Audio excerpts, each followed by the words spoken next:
Hello everyone, it's David from Automotive Press. I have the most fascinating trucks this week because I have the Ford F-150 Lightning, which is fully electric, as well as the Rivian truck, which is obviously fully electric because all Rivians are.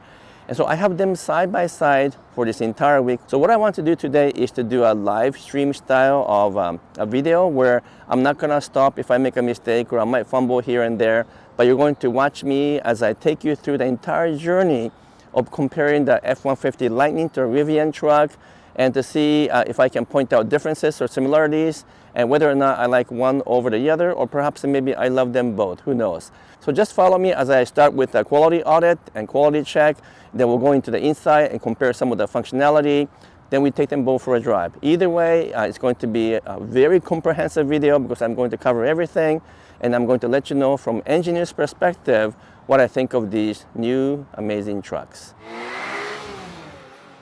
Welcome back. So right off the bat, let's do the measurement of the quality checks that I always do with my gauges here because I'm looking for panel fit, panel alignment to see, first of all, if they are properly manufactured and whether or not gaps are actually quite good. You want the gaps to be narrower, ideally, but of course, narrower gap doesn't always mean the higher quality for the rest of the vehicle, but it is an indication of their manufacturing capability. But these are trucks after all, so I'm not too concerned about the overall exterior quality, but I'm still going to do some measurement. So first I'm going to start on the Lightning here, and I'm going to measure the gap in the front and back. It's 4 millimeter here, 4 millimeter there as well, and on this side, 3.8, and let's take a look here, 3.8 as well. And back here, 4 millimeters. So give or take, kind of a standard gaps for trucks in general. I already did the quality check on the other side. It's about the same as this side.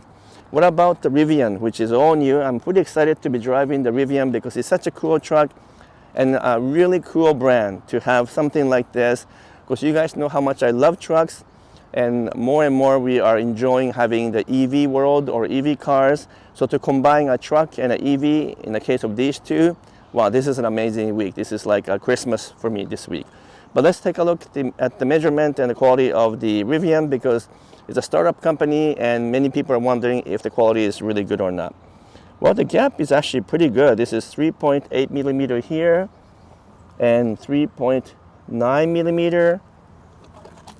And you know what? It's even better here. 3.1 millimeter there, 3.2 millimeter, and over here is also 3.1. So shockingly, the gaps in terms of the door to fenders, between the fender and the hood, is very good. When you hit around 3 to 3.5 millimeters, we're talking about Toyota Lexus territory here. And so the gaps are very good on this side. I would say there's nothing wrong with the F-150 or Lightning gaps as well, because if you look at the Tundra or Tacoma, it's about the same, sort of ranging in that range of 3.5 to 4.5 millimeter. What about the actual alignment of the panel? So the gap is one thing, but do they look like they're aligned in terms of how everything got together? You guys know I have a manufacturing background, so I'm very picky about these things. Well, the actual alignment is also pretty good on the Ford F-150, and things line up pretty good as well in terms of all the panels here. There's a little bit of an issue here where this part is slightly higher than that one, but not too noticeable for most people anyway. And the between front door and rear door is good, and here is also pretty well lined. So if I were to look at the actual panel and the stamping quality, it looks really good, very flat and really well contoured. And so I don't see any problem with the actual exterior panels. Almost every panel is aluminum, as you can imagine these days on the EV, to try to make the body as light as possible. What about on the Rivian side, which is also pretty well all aluminum now. But look at the panel alignment. There's a little bit off here, but the challenge here is that on the Rivian, this hood opens and closes electronically, which I'll show you later. So adjusting the hood and the fender is going to be tricky because this is powered. And so you can see that as a result, a little bit off in terms of alignment here and a little bit off here as well. But I would say that because this is electric powered hood, that is a bit of a tricky thing to get it all perfect. If it wasn't the electric powered hood, then you can adjust it permanently, and then therefore you can get the alignment correct. So I'm going to excuse them for not having the perfect alignment here, but the rest of the body is really good. As I mentioned, the actual panel alignment is excellent. But I will say that if I look like this in terms of stamping quality, that's the ability for the car companies to stamp the pieces of metal and to give it a very smooth look and to provide a proper finish. The Ford is a little bit better than the Rivian in a sense that there's a little bit of wave along here, not the paint job, but just the actual stamping itself. And I think for a startup company though, it's totally fine. It's definitely better than what we find in Teslas, although even Tesla have gotten better recently. So I think it's actually not bad at all. They could improve a little bit more along here. There's a little bit of a wave that you can see. That's either part of a paint challenge or part of a stamping challenge, but either way, I'm going to assume that this is still one of the early production models, so they'll get that sorted out. But everything else lines up pretty good. So the quality is much better than I expected. For a brand new truck from a brand new company, you know what? I think this is phenomenal for all new truck and all new models. So I think I'm okay with that. I love the paint quality. Either way, it's nice and deep. Very, very beautiful color. This is called Rivian Blue. And we get something similar but lighter on the F-150 Lightning because the blues are in. So everyone is going to blues. And they both look great, but which one do you like better? More of an aqua blue color or a lighter kind of a sky blue color? Both looks really, really fantastic.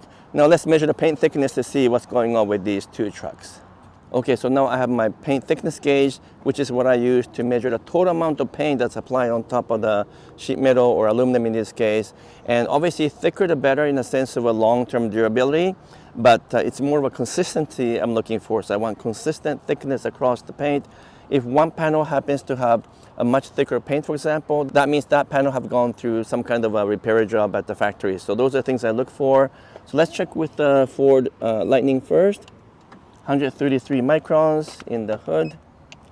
107, so a little bit thinner on the side, which is pretty normal. 114 and one more here on the back. 121, so pretty well standard because I want the thickness to be between 100 to 130 microns. That's pretty well standard across the board, and that's exactly what I have on the Ford Lightning. Let's take a look at the Rivian here to see what the thickness is. 121, so also very consistent. 124, it's almost the same. 131, just a tiny bit thicker, and one more.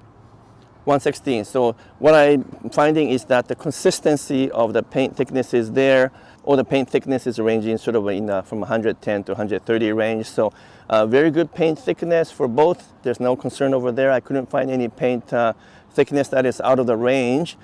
Therefore, neither of the car had any kind of repair job done at the factory. Now let me walk around both trucks to show you some interesting stuff about the Lightning versus the Rivian, and then we'll hop inside. Okay, so let me show you some interesting things to do with the Lightning and also the Rivian. Well, they both have frunk, and I just realized on the Lightning this is also electric, so it does open and close with either a remote or by pushing a button. But this is interesting because the Lightning obviously has the upper hand here with a huge frunk. That's what we call them. So this is really big. I think I can actually go in there and take a nap and close the hood. So what's under the hood? Well, basically a lot of space and even more space over here for cables and wires. And so this is really well designed. I'm glad that Ford was able to squeeze that much space in the front there. But Rivian's not so bad either. It has a pretty good usable space, very long. You can probably put a couple of sets of golf clubs in there, or for me, fishing equipment maybe. And there's also a little bit of space underneath for more cables. In fact, this depth is pretty good, even deeper than that one in the Lightning. And also the quality is really nice. It's very nicely carpeted, and it's even lighted and so forth. So there's frunk on both of them, and there's also some space in the back, which I'm going to show in a second. But let's take a look around the front here. The Rivian has a vertical light this way. It's got a almost kind of cute and a funky look that is unique to Rivian. It gets so much attention on the road. So people obviously love the design, and it stands out. So I think that's one of the things that Rivian did really well in terms of design, is that they made sure that this had a unique personality, a unique character, and yet it still looks good and still looks modern. So they've nailed it really well in terms of design. On the Ford Lightning side is more of a traditional Ford design, but it does have some difference between this and the normal F-150, because you don't have a grille, obviously. But they don't want to upset any traditional buyers, so it has the F-150 look, but there's a bar that lights up over here. Now let's take a look at the back.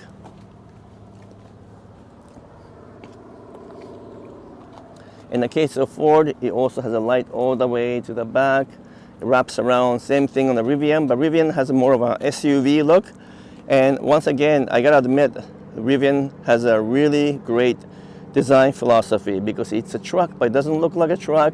It has a clean look, and it's something that maybe that is very unique to Rivian now, but I can see other manufacturers probably beginning to copy some of this design philosophy. I'm already seeing that in some concept cars. But the design is clean and beautiful. What about opening the tailgate here? Well, you can push a button to open here on the Rivian side. And the only challenge is obviously this is a smaller truck compared to the full-size Lightning. So you don't get as much of a space. It's a shorter bed. I think it's 4.5 foot or so. But it does extend to over 6 feet when you open this, and you can carry longer stuff. There is nothing that pops up here though to hold it in place, so you have to strap it if you have something big. But to close it, it's a manual closure on this one. But the good thing about Rivian is also you get this big storage here, which you open from here. And that's also pretty big. In fact, it is very big. And there's a drain hole, so you can use it to carry, drinks and so forth, and put ice in there if you want. So it's nice and big there. So let's take a look on the Lightning side. This is a full-size truck, and you can see by just looking at where the bumper ends. So I lined up the front. This thing is quite a bit bigger than the Rivian. The interesting thing about Rivian is that it is not quite mid-size. It is not quite full-size. It's kind of an in-between truck. So when I was looking at, for example, buying the Tundra or Tacoma, and I was thinking that Tacoma is a bit too small and Tundra is a little bit too big, I realized that actually the Rivian has the perfect formula for size. It's right in between the full size and the mid-size. So it's a little bit bigger than most mid-size or compact trucks. Whereas the Lightning is clearly a full size, so you get lots and lots of space here, and you just open that and it's electrically opening. And Ford has been absolutely amazing in terms of designing of the rear cargo here. You got all the tape measurements in here, a built-in cup holder. And as you guys already know, there's lots of ways to create power, even for your house, but also for tools and equipment. Many other media have talked about it, so I'm not going to go through that in details. But if you want to use this as a workhorse and be able to power equipment on site, this is ideal truck. And like all Ford, also you can continue to open this a little bit more. And then you can pull this out as a door handle to help you get up, so that I can step in here and get onto the back of the pickup bed. So those are things that all full-size trucks have. Tundra doesn't have something like this, but Ford, Ram, and General Motors products all have some kind of tailgate design. And we don't have that, obviously, in the Rivian, but that's okay. I think this is not a huge deal from my perspective. Although, now that I think about it, I don't have a step to get onto the back here, so you will have to get maybe an optional step of some kind to be able to go on top of the tailgate. But it's not super high, so you can almost climb up on this tailgate on this side. So that's the difference. You can tell that on the Ford side, it comes with a coated pickup bed, so it's not slippery. So that's actually really good. And then on the Rivian side, it's a plastic composite, much like other mid-size trucks. Many of them come with composite bed now. And so in terms of usability, if you really want to carry something big, obviously you have to go with the Ford. You get the full-size space, full-size room, lots of depth as well compared to Rivian, which is still very functional.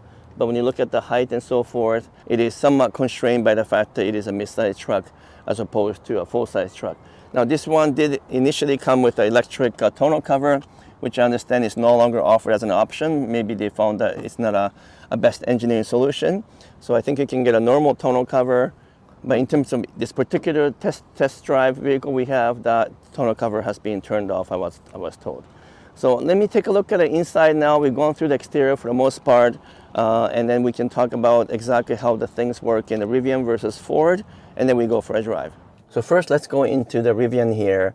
And once again, I'm doing this live stream style, so if I make some mistakes, apologizing in advance.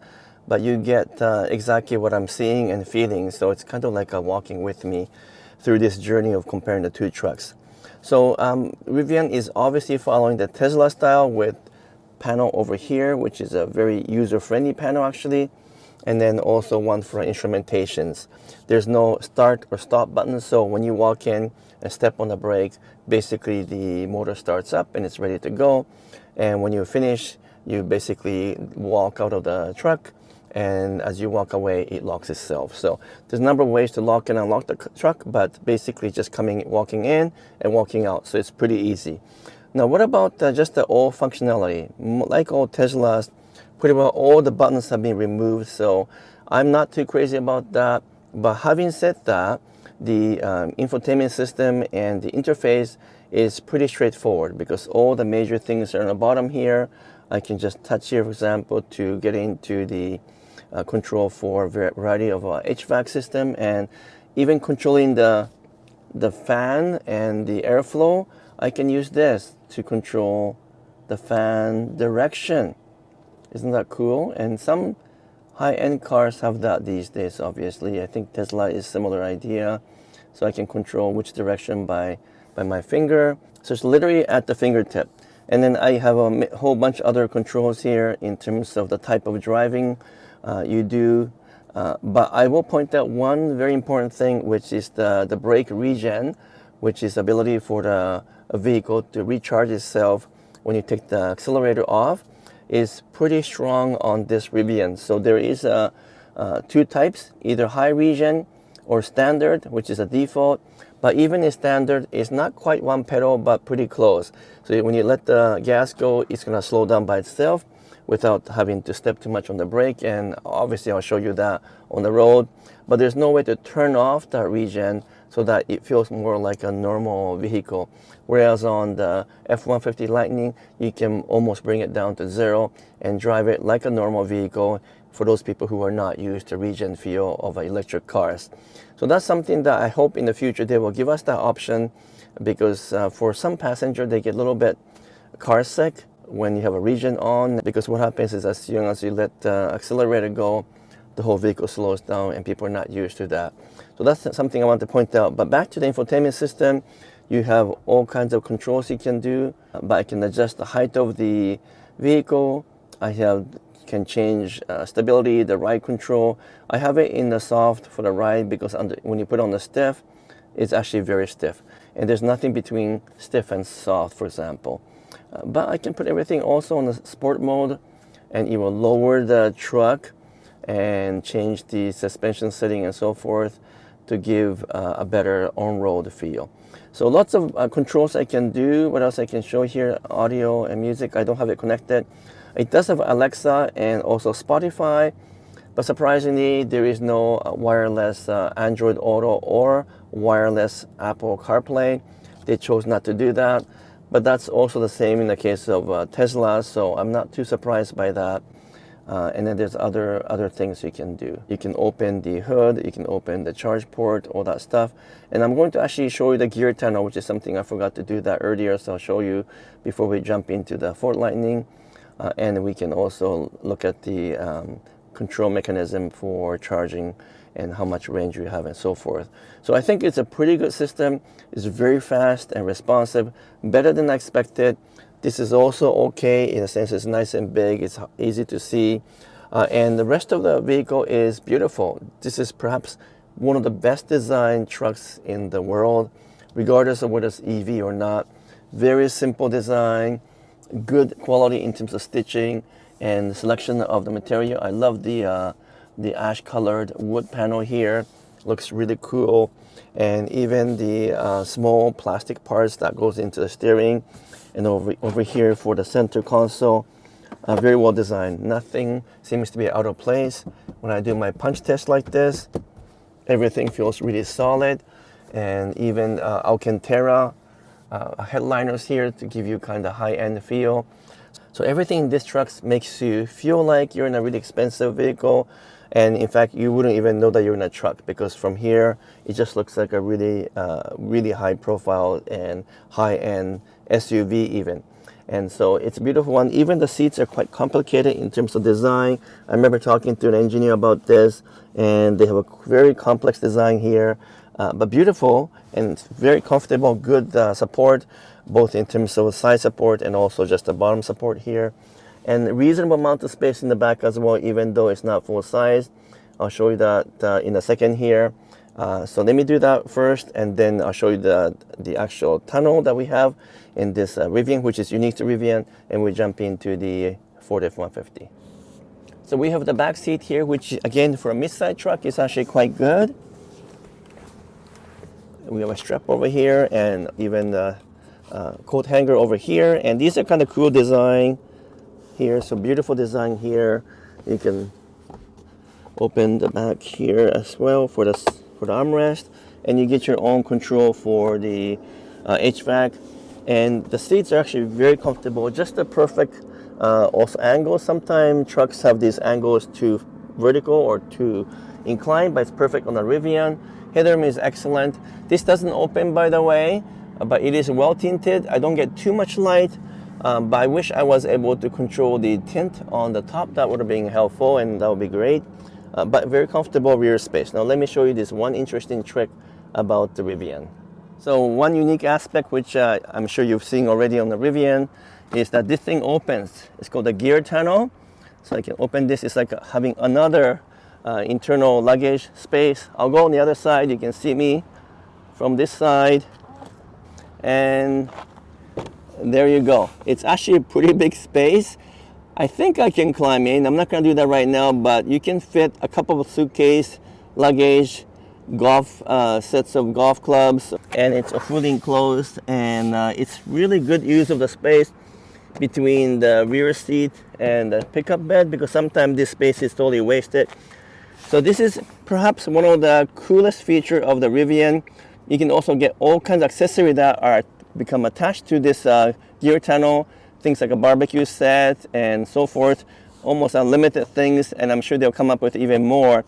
So this is what sets apart the Rivian trucks from anything else out there. It's these kind of innovation that is clearly ahead of its time and ahead of its competitors.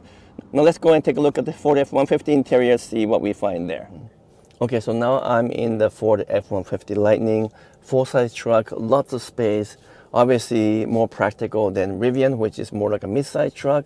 But what about in terms of just the basic functionality? Well, in terms of quality control and manufacturing and fit and finish, actually it's always been good on F-150, and so I don't expect anything less on this Lightning. Looks all good when I do my punch test. Nothing seems out of control, and I didn't hear any kind of squeaks or rattle, and the plastic pieces look all good as well. We get a big panel as well, but this time vertical compared to horizontal in the case of Rivian. And this is the direction that, once again, all EVs are going, so I know we can't do much about it.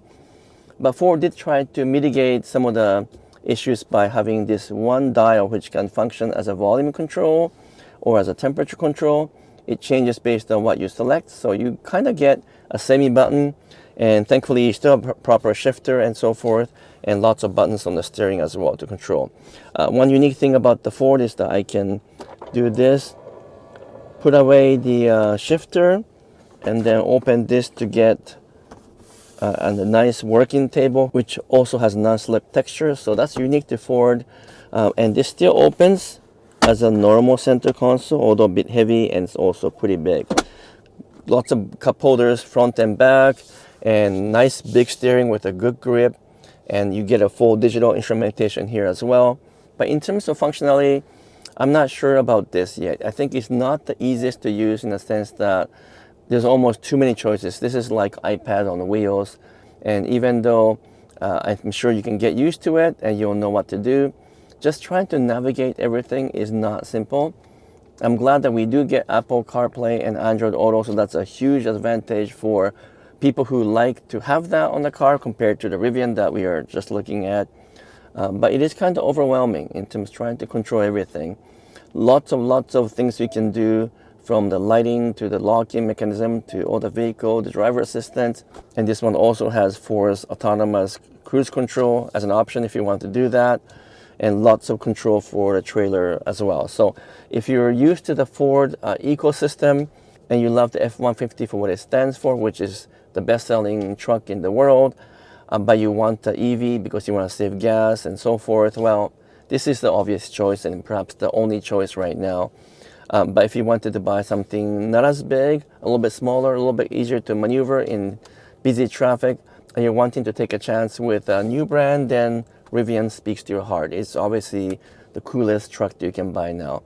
In terms of pricing and so forth, I'm not going to get into details about what trim levels are available, but this particular one is $80,000 Canadian for base price, and as tested with $17,000 option is $97,720. So considering the amount of features you get and amount of space and practicality you get, you know what, I'm not sure if I can say $100,000 is a good value, but compared to other trucks, which are also very expensive, this is not a bad pricing at all for a full-size truck, and which is a full EV, because that's very unique. By the way, this one does have a dual electric motor, so it is all-wheel drive as well, and it has pretty well everything you need. So price is excellent. I'll show you the back seat quickly, and then let's take a look at the pricing of the Rivian. Then we take both for a drive. Why do you want to buy a Lightning? Well, if you want more space, then this is the one to get, because there is so much legroom and so much space overall. Actually, headroom is about the same as Rivian, a little bit more because it's a bigger truck after all, but the biggest difference is the knee room, the leg room, the shoulder room. It's just absolutely comfortable here, and totally flat floor as well. And you get a storage underneath here, which I can flip this up, and you get more space. And you can actually lock in this location, both seats, so you can have something big as well. So Ford knows how to treat its customers, being the #1 truck manufacturer and seller in North America. They know what they're doing. So beautiful truck inside. Now let's just take a quick look at Rivian's pricing, and then we can finally go for a drive. So I'm back in the Rivian now, and I'm not going to go through every details in terms of options and features. You can get that from the website, but I just want to give you a feel for the general pricing. The dual motor starting prices are $98,500 for this RIT, or $73,000 US, so about the same as the F Lightning. But as you get into quad motor, the price begins to shoot up. Now it's $117,750 for the quad motor price, which is $87,000 US. And you can get other options and packs. So I think as you begin to add, this one is close to $130,000. So it does get expensive, but the starting price is actually reasonable and not all that different from the F-150 Lightning. Just keep in mind that in the case of Lightning, you're getting a full-size truck for about the same price as a Rivian. But obviously Rivian is going after a more upscale market, and so they're not trying to compete with the mainstream truck buyers, but instead they want the buyers to have a particular profile and a particular demographic, and those people wouldn't hesitate to spend money on the Rivian because this is a very special brand. So that's the actual pricing. Now we're going to take this guy for a drive and talk about the difference between this and the Lightning in terms of driving feel. Okay, so now I am in the Rivian and driving on a variety of different road conditions. I'm going to go over a couple bumps here so you'll see how it is. As I mentioned, that you cannot turn off the region on this vehicle, you can only lower it, but even at the standard lower setting, it's almost a one pedal driving, so when you let the accelerator go, it slows down pretty good. And I don't mind it, but some passengers might find that to be a little bit strange, and therefore they might feel a little bit car sick. So that's something that I really want Rivian to work on and give us no region mode. That'll be helpful. Now let me go over some bumps here. So very stable, very controlled ride. It's a really good suspension for such a heavy electric truck, because all EV trucks are heavy. But I will admit that compared to the Lightning, which is bigger, the ride is a bit busy. Now you can control the ride feel in terms of either soft or sports, which is in stiff mode. But what I'm finding is that after you go over some bumpy road, there's a bit of an aftershock or after effect with this car. And so I think it might just be a matter of adjusting the tire pressure. or maybe a little bit of calibration on the engineering side to get that sorted out. So it's not a big deal, but definitely it's a bit of a busy suspension, and generally speaking, smooth and comfortable, but can get a bit bumpy over rough roads. So I think this is really designed to be a comfortable day-to-day or daily driver truck. I'm not quite sure if this is going to be the best off-road truck. Having said that, I haven't taken it off-road, so it's something that I can only comment on later on, maybe if I have a chance to do that. But in terms of stability, it's really good, and the handling is excellent for a truck. In fact, it doesn't feel like a truck at all. It's very agile, predictable, and the steering feel is solid. Even though it's a fully electric truck, you actually get pretty good feel from the steering communicating with the road, because it's not super light and numb like most other trucks. You get communicative feel. So I think I'm very happy about that, because that's one of my pet peeves. As more and more cars and trucks just seems to lose sensation and feel between the road and the hand. So the steering feel is excellent, really good around the corners. It's pretty sporty around the corners. So this is definitely not a very soft and a cushy truck, but more of a sportier, more athletic feel. But as you can see, I just went over some bump and it gets pretty busy. So that's something that you have to remember. All trucks do have a busy ride over bumpy road, but they just don't have the weight in the back like we do in the SUVs. So this is somewhat expected, but maybe you need to make sure you test drive it and that you're happy with what I call the after effect of going through the bumps before you decide on the Rivian. I think that's something that I'm sure can be calibrated. Otherwise, it's very quiet and it's super fast. I'm not gonna step on the accelerator right now, but the 0 to 60 times are super impressive, and you can compete with some sports cars like, who knows, some Porsche Boxster or something goes beside you and you step on it. You can kind of compete with them if you're buying the top of the line model, because it's super fast. I'll step on it a little bit here. So you're not going to be using truck for that purpose, but it's definitely fun to have because there's so much power on the top end. And like all electric trucks and electric vehicles, you get maximum torque right off the bat, so you don't have to wait for engine to spool up and rev up. You don't get that, and that's what makes EVs sometimes more fun to drive than ICE or internal combustion engines. And so the only thing I want them to work on is give us an option for no regen braking, maybe calibrate the suspension a little bit better, and so that there's a little bit less bounce. Otherwise, for a brand new vehicle from a brand new brand, this is a phenomenal job they did. Now let's hop into the F-150 Lightning for the final comparison between the Rivian and the Lightning. Okay, so now I'm driving the Ford F-150 Lightning, which is a bigger truck. It's a full-size truck, but it's also EV. And I will have to admit, in terms of overall ride and feel, this one is better just because it's a bigger truck, longer wheelbase, and the suspension calibration and design is smoother and better engineered, I think, than a Rivian. This is strength of 4, so they're not going to screw this up.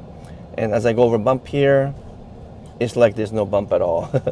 So what I can say is the F-150 performs better in terms of comfort, refinement, and suspension control, because I don't have any of the kind of rebound effect that I'm seeing on the Rivian, and extremely comfortable. But if you go on a highway drive and then you go over bumpy road, it does lose its composure a little bit because it is a truck after all. So there's not much you can do, in the sense that there's not much weight in the back, so the back end always tend to hop a little bit, if you know what I mean, versus SUV that has a full weight on the back and that settles down the rear suspension. But it's extremely comfortable truck. If you were to pick a daily driver and you want comfort as number one, you will pick the F-150, I think, over the Rivian. But if you want something sportier, something that feels more athletic, then you probably will pick Rivian. So it depends on your taste and your feel for the car that you want. But this one is just so quiet. I'm just driving slowly around the parks here. And honestly, it feels like this truck is floating in the air and there's nothing touching the ground because you can barely feel it. So the choice of the tire, the suspension setting, almost perfect. I think you can't get better than that. But the Lightning is not an agile truck. It's not a sporty truck compared to Rivian. It's just extremely comfortable over any kind of road conditions. I do like the steering feel though, even though it's also fully electric. Much like a Rivian, I get pretty good sense of the road feel underneath the truck. It communicates with me well, and it is a bit heavier than other trucks I've driven. So there's a bit of weight and a heft to the steering, which makes it much more easier to maneuver. So Ford has done a great job in terms of balancing the steering feel, the ride, the suspension, the cornering, the character, all that is designed to maximize comfort, refinement, and smoothness. And other than maybe losing a bit of a composure over a highway on a real bumpy road, this thing is first rate for ride and basic handling. I think if you want to also carry a lot of passengers, this is much more comfortable because right now I have the regen turned off.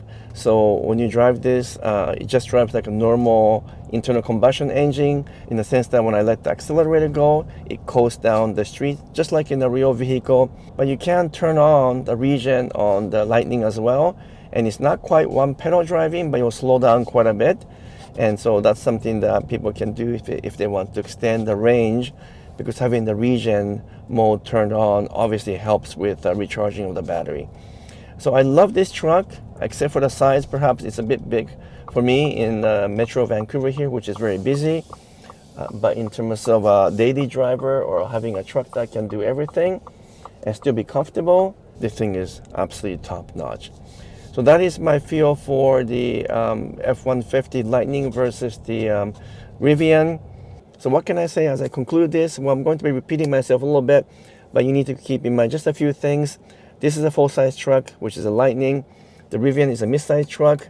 The Rivian is a little bit more expensive than the Ford, but it has cool features and really cool design. The Ford is more comfortable and perhaps better for a longer drive, especially for those people who don't like one-pedal driving or heavy regen. The Rivian, on the other hand, is also very smooth, a little bit more athletic, and a little bit better in terms of cornering, but you can't turn off the regen, so for some passengers that might be a little bit uncomfortable because it slows down quite a bit as soon as you let the accelerator go. And also keep in mind the Rivian has more storage features, but Ford F-150 has lots of space as well in terms of the front, in the front of the hood here, and also bigger bed. So at the end of the day, you got to think about whether you want something more traditional in terms of truck, and if you want the full size, this is the one to get. But if you're looking for something more compact and easier to maneuver in busy city like Vancouver, and you don't mind the regen braking, well, the Rivian is absolutely a beautiful truck and a really cool brand to follow and to support, because I think it's going to go somewhere with that truck. Their products are absolutely beautiful. Everybody's talking about it, and it's got a very bright future. So let me know in the comments below which of these trucks do you like. After driving both of these vehicles, I'm kind of finally convinced that maybe EV does work for trucks because it makes them very quiet, very steady, because the battery has a low center of gravity on the bottom of the vehicle, and it has great range, so I don't have to worry too much about filling up or charging too soon or too often. Having said all that, who knows, I might still go and buy a hybrid truck like the Tacoma. If you can give me a thumbs up, that'll be great. And if you haven't made any comments, please do so right below here. And if you have not subscribed, I will also appreciate if you can subscribe as well. Thank you so much. And until next video, I'm signing off for now.